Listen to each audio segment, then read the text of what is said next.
Bonjour tout le monde. Permettez-moi de me présenter, Didier Mativi. Donc, je suis le fondateur et le CEO d'IPTrade. Je vais revenir en deux mots sur ce qu'est IPTrade.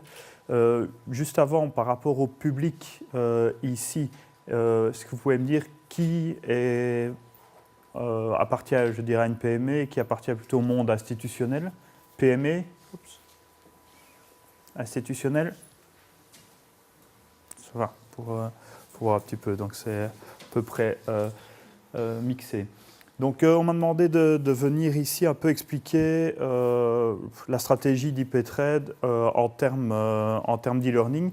Et en fait, on a une problématique assez particulière au niveau d'IPTrade, on va venir dessus, c'est qu'on est quasiment obligé de se positionner, même si ce n'est pas notre métier du tout, comme un opérateur de formation. Et je vais venir dans quel contexte ceci apparaît. Donc, IPTrade, juste pour cadrer un peu, donc, société fondée en 2005, spin-off universitaire avec un petit smiley. Pourquoi? Parce que, en fait, au moment de créer la société, on a une discussion avec Meuse Invest qui est dans notre capital et qui dit racheter plutôt une société qui existe plutôt que de partir de rien. Et la société qu'on a rachetée était une spin-off universitaire. Donc, on a pris le bébé avec l'eau du bain. Et donc, on a le statut de spin-off universitaire. Ça ne fait pas de tort. Ça fait du bien parfois. Donc, on a réussi pour certains types d'outils informatiques de pouvoir prétendre à être du milieu académique avec ça et donc d'avoir les réductions liées à ça. Bon. Ce qui est pris n'est plus à prendre. Donc, on va venir un peu sur notre métier. On a eu quelques difficultés. On a un chiffre d'affaires estimé cette année autour de 4 millions d'euros. Une croissance année après année de 80% et on a 32 personnes. Donc 22 ici à Liège, à Bierzet. Si vous voyez les camions TTS, les camions bleus, là on a le deuxième étage de leur bâtiment administratif. La prochaine fois que vous passez, vous regardez, il y a des grands ronds blancs, c'est nous. On est 4 personnes à New York, 4 à Londres, 2 à Hong Kong, 150 clients dans plus de 30 pays et un point très important, c'est un réseau de partenaires intégrateurs. Donc, je vais venir sur notre métier maintenant, mais il faut savoir qu'on ne vend jamais en direct aux clients, qu'on passe toujours par un réseau de partenaires qui sont censés fournir le service. Alors voilà, donc juste pour représenter un peu où on a des clients et de nos produits déployés. Alors justement, les produits IPTrade, qu'est-ce que c'est? Ce sont des téléphones, mais comme on le voit ici, des téléphones un peu particuliers. En fait, c'est ce qu'on appelle des téléphones pour utilisateurs critiques. Donc, on a repéré 3 à l'heure actuelle. Donc, les salles de marché. Vous voyez les traders, là, les gens qui s'énervent avec 2 combinés, etc. On les aimait bien il y a 5 ans, on les aime beaucoup moins maintenant. Ben, on vend des téléphones pour ces gens-là. Le commande et contrôle, donc c'est vraiment le même type d'application. Donc, c'est des gens qui doivent gérer beaucoup d'appels en même temps et de pouvoir les redispatcher très rapidement. Mais là, on est par exemple dans des domaines comme le contrôle énergétique. Donc, il y a des traders d'énergie aussi. Ici, ce n'est pas le cas. Donc, c'est des gens qui gèrent des réseaux, c'est les pompiers, c'est les policiers, etc. C'est des gens qui reçoivent des appels, qui doivent, en fonction de ce qui est reçu, les dispatcher très rapidement. Et alors, les réceptionnistes. Alors, est-ce que les réceptionnistes sont des utilisateurs critiques? Il suffit de voir la tête de l'IT manager quand il arrive le matin et que la réceptionniste est fâchée parce que son téléphone ne fonctionne pas. Et là, on voit que la réceptionniste est un utilisateur critique. Qu'est-ce qui est particulier chez IPTrade? Donc, c'est qu'on surfe sur la vague de l'IP, donc Internet Protocol, téléphonie sur IP. Je ne vais pas rentrer dans les détails, c'est grosso modo Skype, mais appliqué au monde de l'entreprise. Basé sur une technologie touchscreen, donc un peu dans l'air du temps avec les tablettes, etc. Même si on a décidé de prendre cette technologie avant que les tablettes ne deviennent à la mode. Juste pour donner une idée, s'il y a des gens qui s'intéressent au software, on a un peu plus de 2 millions de lignes de code dans notre téléphone, hardware propriétaire et collaboration technique avec les grands acteurs du marché de la téléphonie d'entreprise, Cisco, Avaya, Alcatel. Ceux qui sont à l'université de Liège, c'est de l'Alcatel. La code manager Cisco n'a pas bien fait son travail. C'est un ancien de l'ULG, c'est pour ça. Donc, Alcatel. On a également une collaboration commerciale avec Cisco. Collaboration technique, ça veut dire quoi? Ça veut dire que nos téléphones se connectent à la centrale téléphonique Cisco, Avaya ou Alcatel. Juste pour vous donner un exemple, on est en en discussion assez avancée avec l'ULG pour mettre sur l'Alcatel 2 consoles comme ça aux sortes de commande et contrôle. Donc voilà où on utilise ce genre de téléphone. Avec Cisco en plus, on a une collaboration commerciale, c'est-à-dire que Cisco, au niveau mondial, revend les produits IP-Trade comme étant ses produits pour salle de marché, commande et contrôle, etc. Alors, ça c'est une petite description de la société. Ici, on a mis quelques références. En Belgique, on a par exemple Elia, SPE Luminus. Enfin, je crois qu'ils ont changé de nom, mais enfin, c'était comme ça. Petercam, on est en discussion avec De Grove. Voilà, c'est le genre de client. On a Crédit Agricole en France. Enfin, on a quand même quelques clients de taille importante. Et donc, on voit vraiment, soit c'est des banques, soit c'est des brokers, hedge funds, etc. Donc, c'est des gens plus des acteurs financiers, mais pas des banques, ou bien alors le secteur du commande et contrôle. Alors, juste pour donner aussi une petite overview au niveau de la société, en 2008, on progressait bien, tout le monde était content. Puis en septembre 2008, faillite de Lehman Brothers, on appelait les clients en disant « le projet, ça va, il avance ». On ne sait pas si on sera là dans 2 semaines, donc le projet, plus grand-chose à faire. Donc on a dû un peu se recentrer sur nos activités phares. C'est comme ça qu'on a été amené à se diversifier vers le commande et contrôle et réceptionniste, beaucoup moins focalisé sur une niche particulière et donc moins de risques de problèmes sur les marchés. Alors on en vient un peu au sujet qui nous préoccupe aujourd'hui. Donc, quel est notre public cible au niveau de l'e-learning? Donc, c'est pour ça que je dis qu'on est quasiment obligé de se positionner comme un acteur d'e-learning, enfin un acteur de formation en tout cas, parce que, comme on l'a vu, on ne déploie jamais les solutions IP-Trade nous-mêmes. C'est-à-dire que partout dans le monde, on travaille avec un réseau d'intégrateurs. Prenons en Belgique Teladus. Je pense que tout le monde connaît à peu près Teladus, enfin, c'est Belgacom ICT.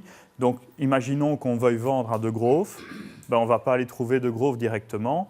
On va aller trouver avec Teladus, Belgacom, De Grove, on va le dire, voilà, la solution IP-Trade est vendue, installée par De Grove, et c'est eux qui, en première ligne, vont vous supporter dans la vie de votre produit.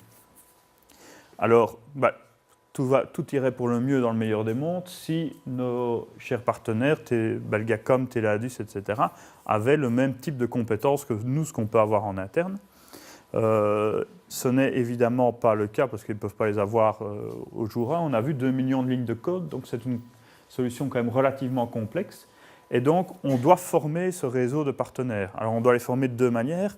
Première, c'est former les commerciaux pour qu'ils sachent ce qu'est notre produit, comment le positionner par rapport à la concurrence, etc. Et certainement encore plus important, former, une fois qu'on a gagné le projet, former des gens qui sont capables d'aller installer, supporter, déployer notre solution. Et donc là, c'est une grosse problématique et quelque chose de très important pour nous parce que l'image que les clients vont avoir de la solution, c'est un produit IP-Trade qu'ils ont sur leur bureau, mais quelque part, l'image de qualité du produit va être donnée par le partenaire qui délivre le service.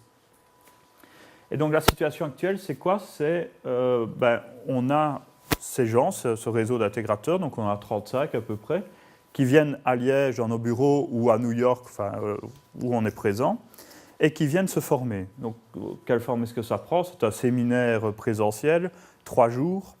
Ils viennent, et une fois qu'ils sont formés une première fois, par la suite, on met des documents à disposition qu'ils peuvent lire pour se tenir à jour sur les évolutions du produit. L'avantage de cette solution, c'est qu'on a un contact avec le formateur, donc il y a une relation un peu informelle qui se forme. C'est souvent le formateur chez nous fait partie de l'équipe de support, donc c'est quelqu'un qui aura des contacts par la suite avec ses partenaires. Un autre avantage de cette solution, c'est qu'ils peuvent jouer physiquement avec le produit. Donc, on peut voir la connectique, on peut tester l'écran tactile, etc., voir comment il réagit. On peut réellement configurer physiquement les serveurs. Par contre, le désavantage, c'est qu'il est difficile de faire déplacer les intégrateurs. Donc, même si la formation, on dit, voilà, vous revendez nos produits, la formation, on vous l'offre, il faut que les gens viennent chez nous. C'est généralement déplacement en avion. 3 nuits d'hôtel. Les gens, pendant ce temps-là, ne travaillent pas et sont inactifs sur d'autres projets. Donc, il y a une contrainte économique à la chose. Donc généralement, on impose qu'il y ait au moins 2 ingénieurs de certifiés, mais une fois qu'ils ont leurs 2 ingénieurs de certifiés, il n'y a plus de recertification. Donc il y a des gens qui sont censés installer nos produits et qui disent on est certifié, alors qu'on est en version 7, ils ont une certification en version 2. Ils disent on est certifié, c'est bon, on peut installer, avec tous les problèmes qui s'en suivent. Et également les ressources disponibles. Donc nous, on a un pool de gens qui s'occupent du support et des formations. C'est un pool qui comprend un nombre limité de personnes. Et donc, quand elles donnent une formation, elles ne sont pas disponibles pour répondre à des problèmes clients, etc. à ce moment-là. Donc, on ne sait pas donner des formations vraiment quand on veut. Donc, le projet e-learning envisagé, c'est une formation de base organisée à distance avec un instructeur. Donc, cette formation qu'on donne à l'heure actuelle, 3 jours sur site, on la proposerait à distance, mais via un instructeur. Et alors, toute une série de modules complémentaires pour tenir les gens à jour, donc pour pouvoir passer d'une version 2 à une version 7, voilà les grands modules de ce qui a changé. Alors, qu'est-ce qui a amené, je dirais, une réflexion comme ça chez nous? C'est de dire, on vient de signer cet accord avec Cisco qui nous distribue. Donc, on est dans une situation où potentiellement notre chiffre d'affaires va augmenter grandement, avec également d'autres types d'intégrateurs qui vont venir avec Cisco. Et on s'est dit, voilà, soit on a les moyens de dire, on renforce nos équipes de formation avec 15-20 personnes pour aller faire ça, ou bien on met quelque chose de beaucoup plus scalable. Donc, au niveau d'une PME, ça va souvent être l'avantage économique qui va permettre d'être un levier pour mettre en place ce type de projet. Donc on va avoir une flexibilité sur l'organisation des formations. Pour le moment, on en organise généralement une tous les 2 mois. Là, l'idée, ce serait d'avoir ça tous les 15 jours, avec les gens qui viennent ou qui ne viennent pas se mettre dessus, mais d'avoir quelque chose qu'on peut faire de manière beaucoup plus régulière, avec éventuellement filmer aussi la formation pour quelqu'un qui voudrait la suivre, mais à des horaires décalés. Le fait est aussi que cette flexibilité nous permet de couvrir tous les fuseaux horaires, puisqu'on va aussi bien à Hong Kong, à New York, à Londres et ici. Ça permet donc l'avantage économique de la scalability. Si quelqu'un a un beau mot en français pour dire scalability, je suis preneur, je cherche depuis longtemps, mais toujours pas trouvé. Et justement, cette facilité de recertification. Alors, quels sont les désavantages? Un coût de mise en place, pas de présence physique du matériel. Donc ça, à un moment, il va falloir qu'on adresse ce côté, le matériel, on ne l'a pas sous la main, on ne peut pas jouer avec. Une fois qu'on rentre aussi dans une problématique comme ça, ce n'est pas un désavantage, c'est peut-être plus une menace en termes d'analyse SWOT.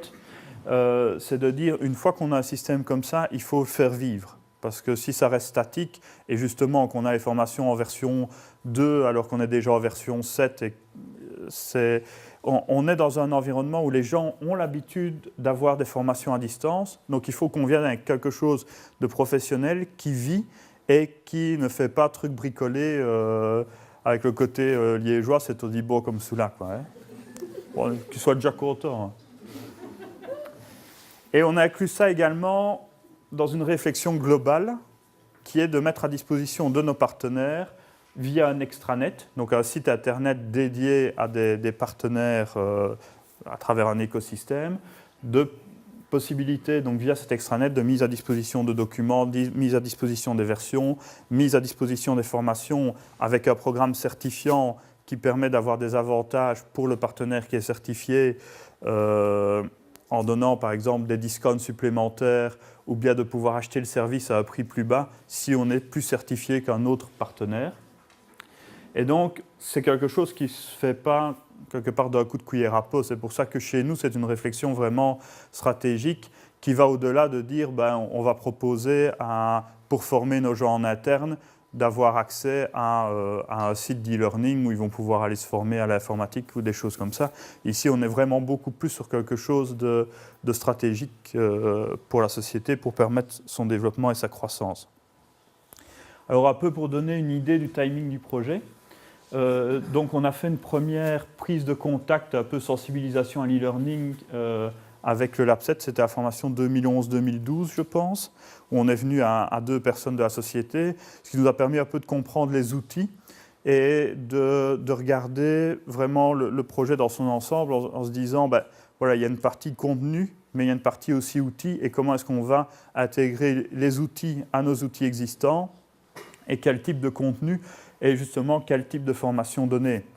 Donc c'est là qu'on a vu que dans notre cas de figure, ben, il faut quand même toujours avoir quelque chose avec un instructeur, en tout cas pour le premier contact, complété éventuellement par des modules plus stand-alone à ce moment-là, que les gens peuvent suivre.